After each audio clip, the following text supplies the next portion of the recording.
Pertama-tama, mari kita panjatkan puja dan puji syukur kehadirat Allah Subhanahu wa Ta'ala yang telah memberikan kita rahmat, hidayah, bahagia, dan kesehatan kepada kita semua, sehingga kita bisa bertemu kembali di rumah ini. Kata kuliah, tanggal asman kehamilan, salinan, masalikas, dan bagaimana. Salawat serta salam, mudah-mudahan selalu tercurahkan kepada junjungan kita, Nabi besar Muhammad SAW. Putusan terakhir, sosok terbaik dalam semesta ini yang bisa menyelamatkan kita dari zaman kegelapan hingga zaman terang. Yang saya hormati, Ibu Oon Sofia, MSIP MTS, selaku dosen pengantar asal kehamilan, persalinan, masa nikah, dan lainnya. Perkenalkan, nama saya Fitri Ayuni. Di sini saya akan menjelaskan tentang perubahan anatomi dan adaptasi fisiologi pada ibu hamil.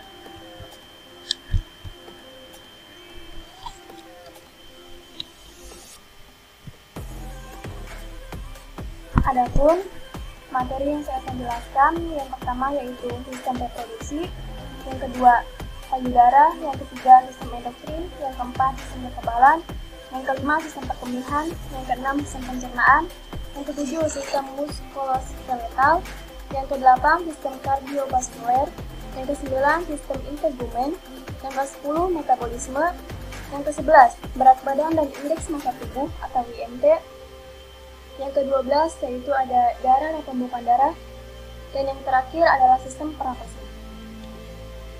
Yang pertama yaitu sistem reproduksi pada ibu hamil. Perubahannya itu ada 4. Yang pertama ada uterus. Pembesaran uterus disebabkan oleh peningkatan vaskularisasi dan dilatasi pembuluh darah. Yang kedua ada hiperplasia dan hipertrofi. Dan yang ketiga ada perkembangan desidua yang terjadi di serviks uteri, yaitu yang pertama, jaringan ikat pada serviks atau banyak mengandung kolagen, lebih banyak dari jaringan otot, hanya 10%. Yang kedua ada estrogen meningkat, bertambah hipervaskularisasi serta meningkatnya suplai darah, maka konsistensi serviks menjadi lunak atau disebut tanda Woodwell. Yang ketiga ada peningkatan aliran darah uterus, dan limfe mengakibatkan kongesti panggul dan oedema sehingga uterus, serviks dan itamus melunak secara progresif dan serviks menjadi kebiruan. Pada postpartum, serviks menjadi berlipat-lipat dan tidak menutup. Yang ketiga yaitu di vagina dan vulva. Hipervaskularisasi pada vagina dan vulva mengakibatkan lebih merah, kebiru-biruan atau lipid yang disebut tanda Kedwig, warna portio-lipid. Yang kedua ada pH sekresi vagina menjadi lebih asam. Keasaman berubah dari 4 menjadi 6,5. Rentan terhadap infeksi jamur. Yang keempat yaitu ada ovarium. Sampai kehamilan 16 minggu, masih terdapat korpus luteum graviditas dengan diameter 3 cm yang memproduksi estrogen dan progesteron. Yang kedua ada sistem payudara. Payudara sering terasa nyeri jika ini adalah kehamilan kali pertama. Yang kedua ada ukuran payudara menjadi lebih besar atau privikianalia. Puting susu dan areola tampak lebih gelap, prepik atau zikon. Selain ukurannya yang menjadi lebih besar. Yang keempat ada ASI. Ada ASI yang bocor. Pengeluaran ASI tak selalu akan terjadi setelah melahirkan alias saat ibu mulai menyusui. Bahkan, faktanya, beberapa ibu akan mulai mengalami kebocoran ASI pada trimester kedua. Dan yang kelima yaitu ada tumbuh benjolan payudara. Biasanya, benjolan yang tumbuh pada payudara selama kehamilan adalah kista, alias kantung berisi cairan. Tetapi, galaktokel atau kista berisi susu dan fibroadenoma atau jaringan fibrosa juga dapat terjadi selama kehamilan. Yang ketiga ada sistem endokrin.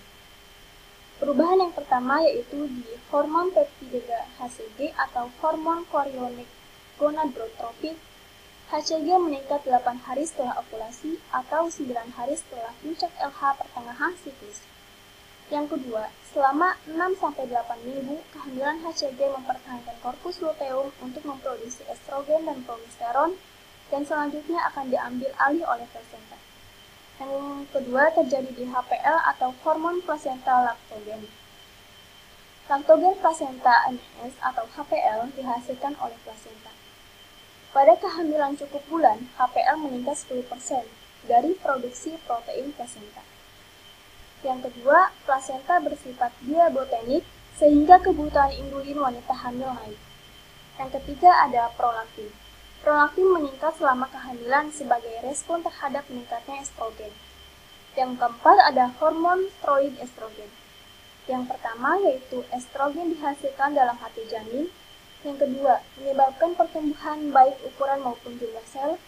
Yang keempat, menyebabkan penebalan endometrium sehingga ovum yang di bawah dapat tetap tenang. Yang kelima yaitu ada hormon progesteron. Progesteron pada kehamilan kadarnya lebih tinggi sehingga menginduksi perubahan DESI2 sampai minggu ke-6 dan ke-7, kehamilan sumber utamanya adalah ovarium. Setelah itu, plasenta memainkan peran utama.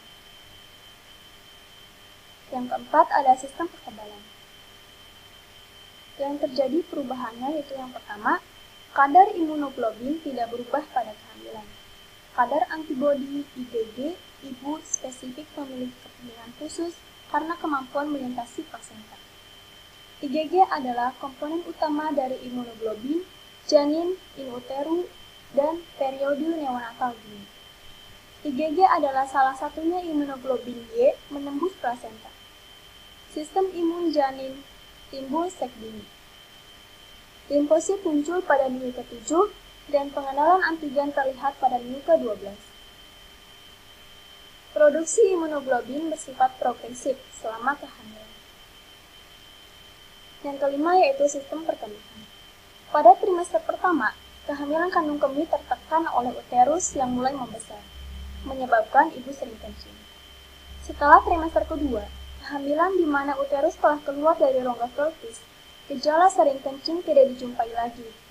Pada akhir kehamilan, bila kepala janin mulai turun ke PAP, keluhan sering kencing timbul lagi karena kandung kemih tertekan.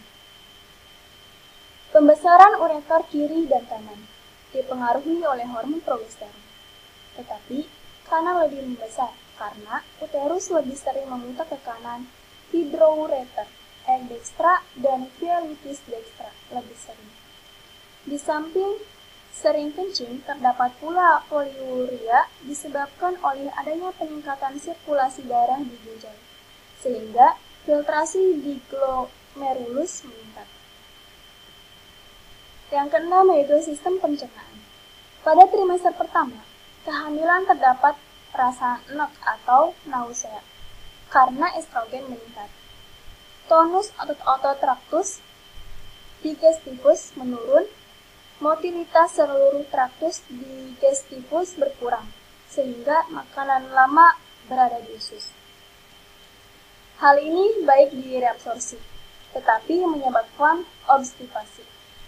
Gejala muntah atau emesis dijumpai pada bulan pertama kehamilan yang terjadi pada pagi hari, atau morning sickness.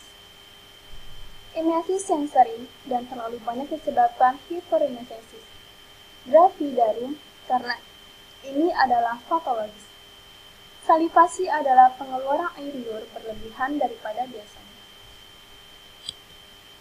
Yang ketujuh yaitu sistem muskuloskeletal. Yang pertama yaitu lordosis progresif atau gambaran karakteristik pada kehamilan normal. Yang kedua, mobilitas sendi sakroiliaka, sakrokoksidial, sendi pubis bertambah besar, dan menyebabkan rasa tidak nyaman di bagian bawah punggung, khususnya pada bagian akhir kehamilan.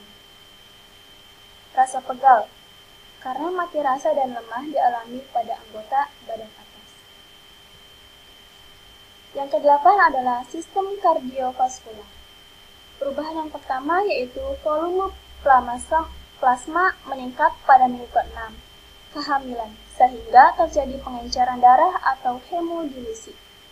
Dengan puncaknya pada umur kehamilan 32-34 minggu, serum darah atau volume darah bertambah 25-30% dan sel darah bertambah 20%. Curah jantung 30% meningkat pada minggu ke-10 kehamilan, massa sel darah merah terus naik sepanjang kehamilan.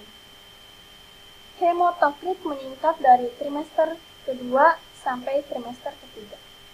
Tekanan intravaskuler selama kehamilan, tekanan sistolik menurun dan tekanan distolik menurun. Nyatanya, dimulai pada trimester pertama pada kehamilan cukup bulan, kembali ke kadar tidak hamil. Perubahan kardiovaskular dalam kehamilan, darah arteri, sistolik menurun 4-2 mmHg, diastolik menurun 8-15 mmHg, rata-rata menurun 6-10 mmHg, semua dasar pada 20-24 minggu. Kemudian, sel berangsur-angsur naik ke nilai prakehamilan frekuensi. Denyut jantung meningkat 12-18 minggu, puncak trimester kedua awal stabil, volume stroke meningkat 10-30%, puncak trimester kedua. Awal kemudian stabil, curah jantung meningkat 33-45%, puncak trimester 2 awal kemudian stabil. Yang kesembilan ada sistem integumen. Oleh karena pengaruh melanophor, stimulatif hormon yang dikeluarkan dari lobus anterior hipofisis yang jumlahnya meningkat selama kehamilan, akan terjadi hiperpigmentasi pada kulit organ tertentu. Misalnya, pada kulit terjadi perubahan deposit pigmen dan hiperpigmentasi karena pengaruh melanophor stimulatif hormon atau MSH dari lobus hipofis anterior dan pengaruh kelenjar. Suprarenalis hiperpigmentasi terjadi pada striae gravidarum, lipid atau alba, areola mamae, papilla mamae, linea nigra, pipi atau chloasma gravidarum akan menghilang saat persalinan. Yang ke-10 yaitu metabolisme dan berat badan bayi atau IMT, indeks massa tubuh. Yang pertama ada basal metabolic rate atau BMR meningkat 15% sampai 20% untuk pertumbuhan janin dan persiapan memberikan ASI. Dia ditentukan pada triwulan terakhir. Kalori dibutuhkan terutama dari pembakaran hidrat, khususnya kehamilan 20 minggu ke atas. Protein diperlukan untuk perkembangan badan, alat kandungan, mamae untuk janin. Protein disimpan untuk persiapan laktasi. Bunda sering haus, nafsu makan besar, sering kencing dipengaruhi oleh hormon somatomamotropin, peningkatan plasma insulin dan hormon adrenal. Kebutuhan mineral bumi. Yang pertama, kalsium 1,5 gram per hari, 30-40 gram untuk pembentukan tulang janin. Yang kedua ada fosfor, rata-ratanya yaitu 2 gram per hari. Zat besi 800 mg atau 30-50 mg sehari. Air cukup banyak. Selama kehamilan, terjadi peningkatan berat badan setengah kilo per minggu.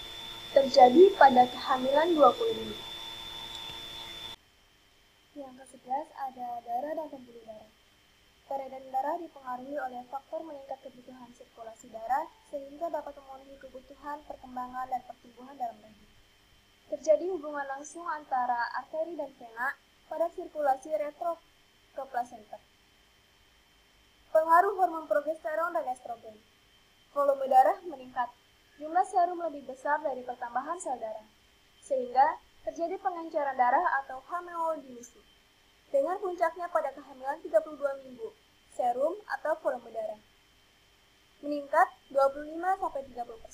Sel darah meningkat 20%. Protein dalam darah bentuk albumin dan gamma globin menurun pada trimester pertama. Fibrinogen meningkat. Ketidakseimbangan serum dan sel darah terjadi hemodilusi yang disertai anemia fisiologi. Sel darah putih meningkat 10.000, adanya hemodilusi maka lipid meningkat atau 4 kali dari angka normal. Yang ke-12 ada sistem pernapasan. Yang terjadi yaitu sistem respirasi terjadi perubahan guna dapat memenuhi kebutuhan O2. Yang kedua, karena pembesaran uterus, terutama pada bulan-bulan terakhir, kehamilan dan kebutuhan oksigen yang meningkat 20% untuk metabolisme janin. Yang ketiga, ada oleh karena diafragmanya tidak dapat bergerak bebas menyebabkan bagian toraks juga melebar ke sisi luar. Dorongan rahim yang membesar, terjadi desakan diafragma. Terjadi desakan rahim dan kebutuhan O2 meningkat. Ibu hamil akan bernapas lebih cepat 20-25% dari biasanya. Terima kasih, sekian yang bisa saya jelaskan. Mohon maaf apabila banyak kesalahan. Wassalamualaikum warahmatullahi wabarakatuh.